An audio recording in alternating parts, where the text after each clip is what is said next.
നീ എന്തിനാ ഇത് എന്റെ വീട്ടിൽ കൊണ്ടുവന്ന് കച്ചവടം നടത്തുന്നത്? വലിയ വീടൊക്കെ അല്ലേ അളിയാ, അവര് കാണുമ്പോ നമുക്ക് കാശിനോട് ആർത്തില്ലാന്ന് തോന്നിട്ട്. ഇതെന്റെ വണ്ടി മാത്രമല്ലടാ, പിന്നെ എന്റെ ഭാര്യയും കൂടെ. നീ വണ്ടി ഓട്ടിക്കല്ലാണ്ട് വേറെന്തെങ്കിലും പരിപാടി ഉണ്ടോ ഇതില്? എന്ത്? ഞാനും ഇവളും അല്ല വണ്ടി ഒരുമിച്ചാ കുളിക്കാറ്. വൈകുന്നേരം ഒരുമിച്ചിരുന്ന ചായ കുടിക്കുന്നത്.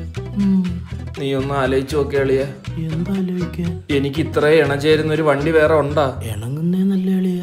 ആ, വണ്ടി വിറ്റതിന് ശേഷം അവന്റെ വീട്ടിലൊന്നും പോയി ഇരിക്കല്ലേ. ഇവളെ ഒരാഴ്ച അവനും ഒരാഴ്ച എന്റെ വീട്ടിൽ നിർത്തുന്ന കണക്ക് വല്ല വകുപ്പ് ഉണ്ടോ അളിയ? പോക്കർത്തരം പറയരുത്. ഇത് ഡൈവോഴ്സ് ആയിട്ട് നിന്റെ മോളെ അവന് കൊടുക്കുവല്ല.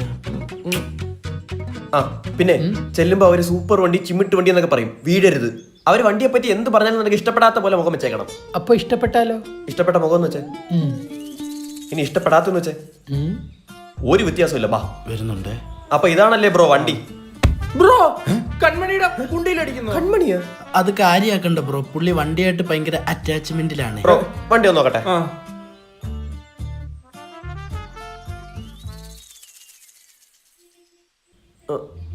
ഓക്കെ ബ്രോ, വണ്ടി കണ്ടു, നമുക്ക് ഡീല് സംസാരിക്കാം. നീ എന്തിങ്ങനെ ഇരിക്കുന്നു? ഇഷ്ടപ്പെടാത്ത പോലെ ഇരിക്കുക. ആക്ടിങ്. ബ്രോ സംഭവം 2 മിറർ 2 ടയർ 1 എഞ്ചിനൊക്കെ ഉണ്ട്. ആ, പക്ഷെ വണ്ടി കുറച്ച് ഓടി. ഓടാത്ത വണ്ടി വേണമെങ്കിൽ ഷോറൂമിൽ നിന്ന് എടുത്താൽ പോരായിരുന്നു. ഉമാര് നല്ല പാർട്ടീസാ, ബുദ്ധിയുണ്ട്. അത് നിനക്കില്ലാത്തോണ്ട് തോന്നുന്നേ. ബ്രോ അപ്പൊ നമുക്ക് ഈ കച്ചവടത്തിലോട്ടങ്ങ് കിടക്കാം. നമ്മള് നേരെ പോയാ അത് വണ്ടി മേടിച്ചു കഴിഞ്ഞ് നിങ്ങൾ നേരെ വളച്ചോ പോവാ, നിങ്ങളുടെ ഇഷ്ടമല്ലേ? ചുമ്മാ ഇരിടാ. നമുക്കൊരു 10,000 അങ്ങ് ഉറപ്പിക്കാം. ഇറങ്ങടാ ഇറങ്ങടാ. വേണമെങ്കിൽ ഒരു 2,000 കൂടെ കൂട്ടിത്തരാം. Sorry bro.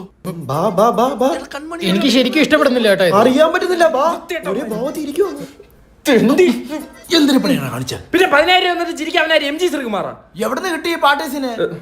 വല്യച്ഛന്റെ വല്യച്ഛന്റെ വലിപ്പിക്കാൻ നോക്കിയാന്ന് തോന്നുന്നു.